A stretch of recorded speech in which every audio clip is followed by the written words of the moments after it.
Sobat Milenial BNN Kota Bandung, saat ini saya sedang berada di Gedung Pakuan di Kota Bandung. Gedung ini merupakan salah satu bangunan bersejarah yang ada di Kota Bandung. Sejak zaman Hindia Belanda, tempat ini seringkali menjadi persinggahan oleh tokoh ataupun tamu penting dari berbagai negara. Seperti pada saat konferensi Asia Afrika di tahun 1955 yang saat itu diselenggarakan di Kota Bandung.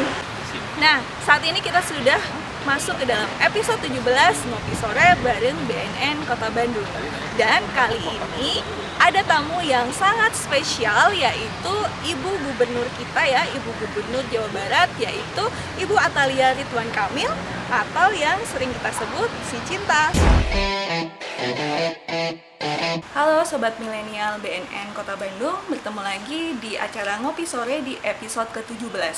Kali ini saya Saras Putri Utami dan juga rekan saya Muhammad Irfan sebagai host, dan ada satu bintang tamu yang pastinya sangat istimewa, yaitu Ibu Atalia atau yang sering kita sebut dengan si Cinta. Selamat sore Ibu. Selamat sore Teh Saras. Terima kasih sudah menyempatkan waktunya untuk bergabung di acara Ngopi Sore bareng BNN Kota Bandung. Nah, semoga Ibu senantiasa sehat ya Bu, walaupun di kala pandemi seperti ini. Semoga Ibu senantiasa sehat dan kita yakin semua juga pasti kesehatan saat ini adalah hal yang paling penting ya Ibu. Nah, ngomong-ngomong soal pandemi ini ya Bu, kan masih sampai dengan saat ini. Nah, mungkin Sobat Milenial tuh pengen tahu aktivitas Ibu selama masa pandemi dan dibandingkan dengan yang dulu sebelum pandemi, ada perbedaan nggak Bu? Oh iya, jadi gini Teh Saras, perbedaannya luar biasa dan mungkin ini dirasakan oleh semua masyarakat ya. Jadi saya itu adalah orang lapangan sesungguhnya. Dengan berbagai organisasi yang saya pegang, saya itu harus menyentuh 27 kota kabupaten lah ya. Jadi tugas saya itu keliling. Keliling itu biasanya menghadirkan banyak sekali masyarakat, banyak sekali pemuda, banyak sekali anak-anak begitu. Jadi kalau sekali datang itu bisa sampai ribuan lah yang kita kumpulkan untuk memberikan edukasi, sosialisasi, termasuk juga kita menggerakkan berbagai program. Nah, ketika pandemi terjadi di bulan Maret lalu, itu langsung harus di-switch semuanya. Kita harus bekerja dari rumah, belajar, kemudian kita bekerja, belajar, bermain, semua dari rumah. Sehingga agak kerepotan memang di awal-awal, termasuk juga rutinitas yang biasa kita lakukan menjadi tidak dilakukan, membuat kita menjadi jenuh gitu kan. Saya dan beberapa orang mungkin hobinya ketemu dengan orang. Ketika tidak bertemu dengan orang, ada galau gitu ya. Nah, jadi memang luar biasa ini perbedaan dan perubahan seperti itu.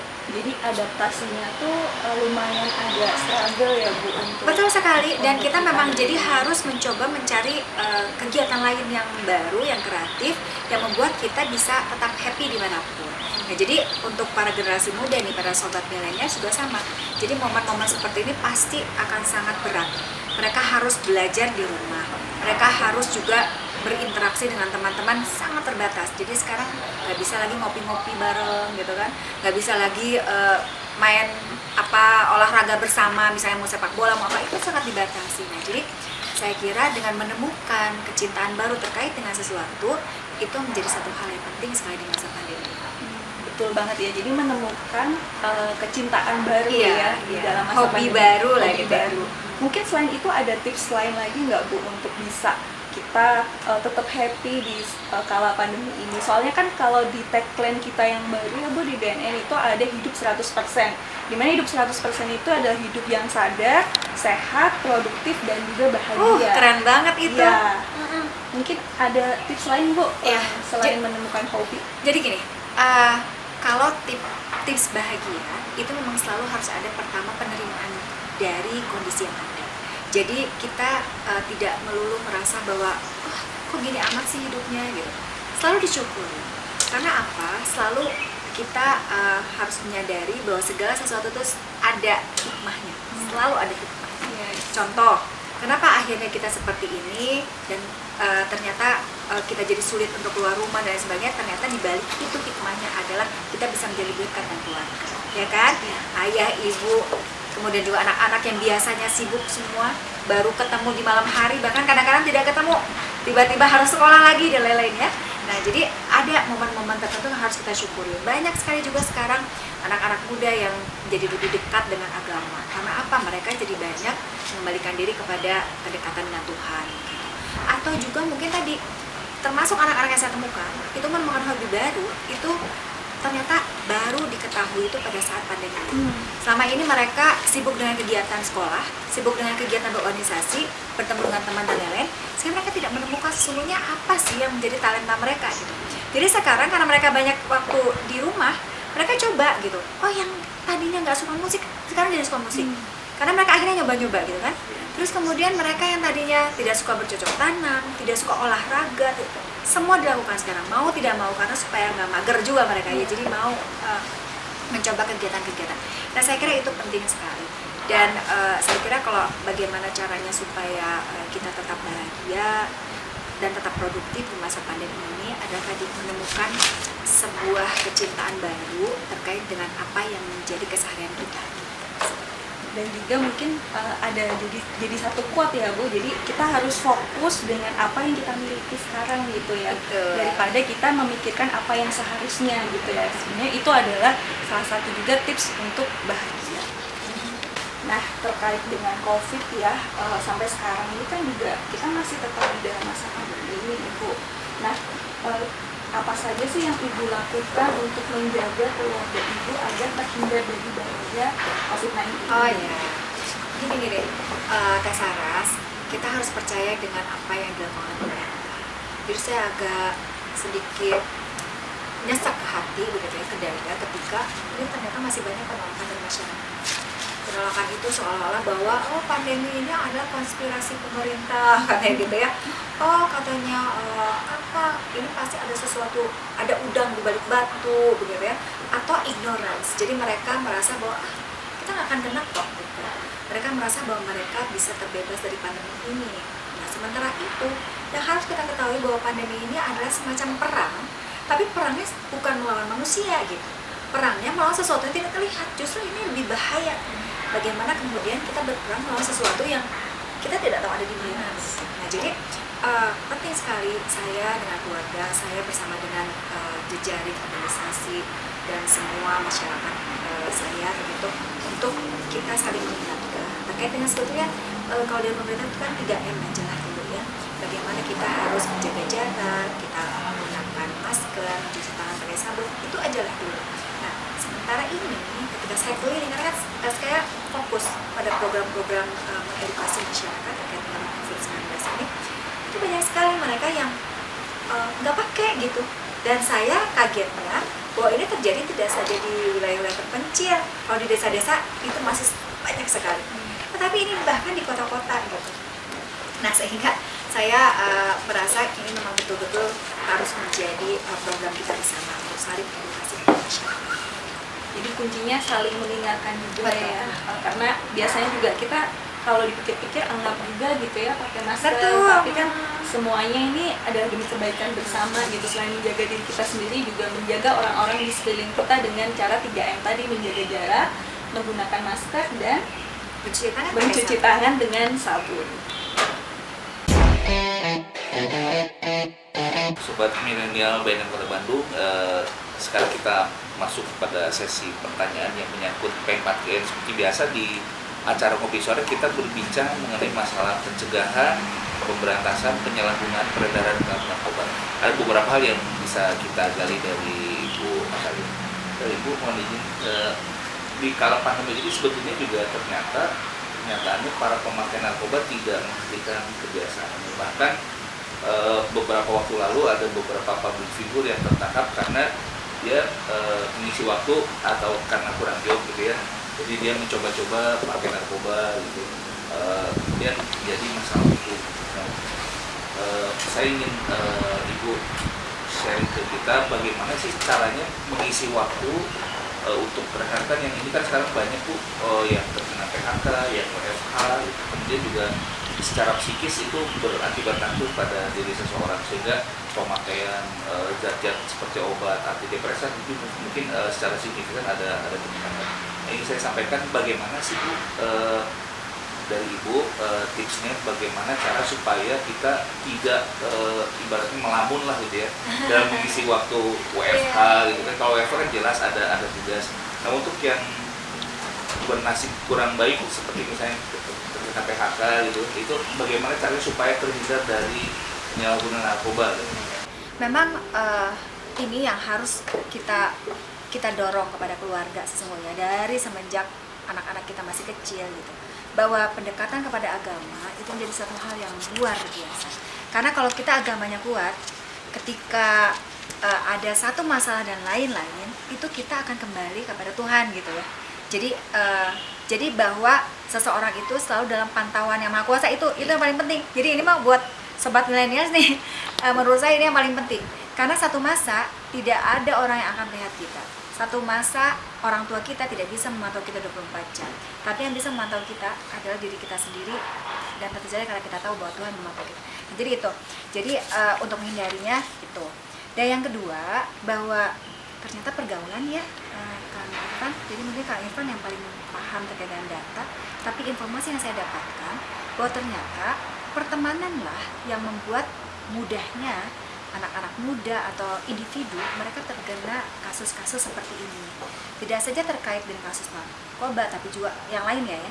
Nah, tapi ini berarti menunjukkan kepada kita semua bahwa pergaulan itu tetap harus dipersiapkan, kemudian juga dipantau mungkin oleh orang-orang sekelilingnya supaya tidak kemana-mana pada akhirnya. Nah, seperti saya lihat bahwa ternyata kasus-kasus narkoba ini itu terjadi pada anak-anak muda, itu ternyata dia dapat dari temannya. Kemudian dia juga dapat informasi dari temannya lagi. Kemudian dia menularkan pada temannya. Jadi semua kan lingkarannya ya lingkaran seperti itu. Nah, oleh karenanya kembali bahwa harus mencari pertemanan yang sesuai dengan hal itu. Dan yang terakhir kembali bahwa yang paling penting adalah kita menemukan dunia baru yang bisa membuat kita enjoy. Saya berkaca dari apa yang terjadi di sekeliling saya, anak saya pun sama, Kang Irfan. Jadi dia tadinya tidak suka melukis gitu ya. Dia tidak suka bermain piano begitu ya. Tapi kemudian pada saat masa pandemi kan bingung harus ngapain. Akhirnya dia mencoba sesuatu yang baru, dan akhirnya dia suka, akhirnya jadi keren, bahkan dia bisa mendapatkan penghasilan dari situ, dari menjual lukisannya dan lain-lain. Jadi kecintaan terkait dengan sesuatu, atau istilahnya kalau saya katakan adalah sibuk positif gitu. Mau apa aja sih, mau hobi makan ya sudah masak sendiri gitu ya. Jangan nelfon terus ke ini online gitulah, jangan gitu ya. Bikin sendiri gitu. Jadi kreativitas ditumbuhkan. Jadi saya kira gitu Kang Irfan. Jadi 3 hal menurut saya itu yang paling minimal ya. Bahwa dekatkan diri pada agama, dasar hidup dengan agama. Kedua juga kita harus selalu mendapatkan lingkungan yang positif dengan pertemanan kita. Yang ketiga adalah kita mendapatkan hobi baru atau istilahnya sibuk positif. Sobat milenial, tadi kita bisa simpulkan bahwa ternyata dengan kesibukan, menggali potensi diri, memilih teman yang tidak meracuni kita, toxic friend itu kita hindari ya. Kemudian juga peningkatan kualitas spiritual itu akan sangat membantu dalam upaya kita agar terhindar dari penyalahgunaan narkoba. Tentu saja keluarga atau seorang ibu sebagai bagian dari entitas terkecil dari komunitas di masyarakat mempunyai peran penting sebagai garda terdepan untuk pencegahan. Nah ini yang saya tanyakan kepada Ibu Atalia, bagaimana sih sentralnya peran seorang ibu sebagai mitra BNN? Sebetulnya mitra yang paling depan itu adalah seorang ibu ya, yang bisa mengawasi perubahan sikap seorang anak dari sejak bangun tidur sampai dia tidur lagi di rumah, yang bisa mengetahui perubahan sikap yang merupakan salah satu tanda orang pakai narkoba, kan ada perubahan sikap dan perilaku. Itu adalah seorang ibu biasanya yang paling tahu kebiasaan anak itu seperti apa. Kemudian ada perubahan itu yang bisa mendeteksi dini itu adalah seorang ibu.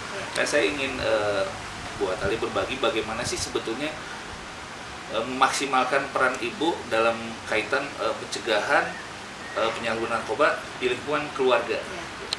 Kalau saya melihatnya begini Kang Irfan, betul kayak Pak sampaikan bahwa ibu adalah garda terdepan. Kalau saya mengistilahkan ibu bahagia karena ibu hebat, anak adalah hebat. Jadi memang ini peran penting seorang ibu adalah bagaimana dia bahwa biasanya hal-hal yang biasa dilakukan oleh orang tua, khususnya ibu karena keseharian ibu dan anak ibu, itu akan langsung dicerna dan diikuti oleh sang anak. Dari semenjak dia balita, dari semenjak dia memahami bahwa yang memeluknya adalah ibunya, begitu ya, yang kemudian mengajarinya nama-nama binatang, nama pohon, itu adalah ibunya. Nah, jadi ibunya itu akan paling dia jadikan role model. Itu sama seperti Pak Gu, itu yang namanya ibunya itu selalu dia bawa kemana-mana. Nasihatnya akan selalu berada dalam hadis Nabi. Dan itu sama. Jadi ibu harus menjadi teladan. Jadi apa yang disampaikan oleh ibu kepada anak itu harus sejalan gitu. Jadi jangan sampai contoh nih Mbak ya, yang sederhana. Kamu tuh jangan nonton aja tuh gitu. Hari mamahnya dan saya sinetron misalnya gitu kan. Kan anak bingung.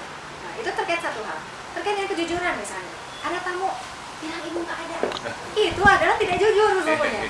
Anak bingung. Kata mama aku harus jujur. Tapi kenapa mama tidak jujur, kan bingung.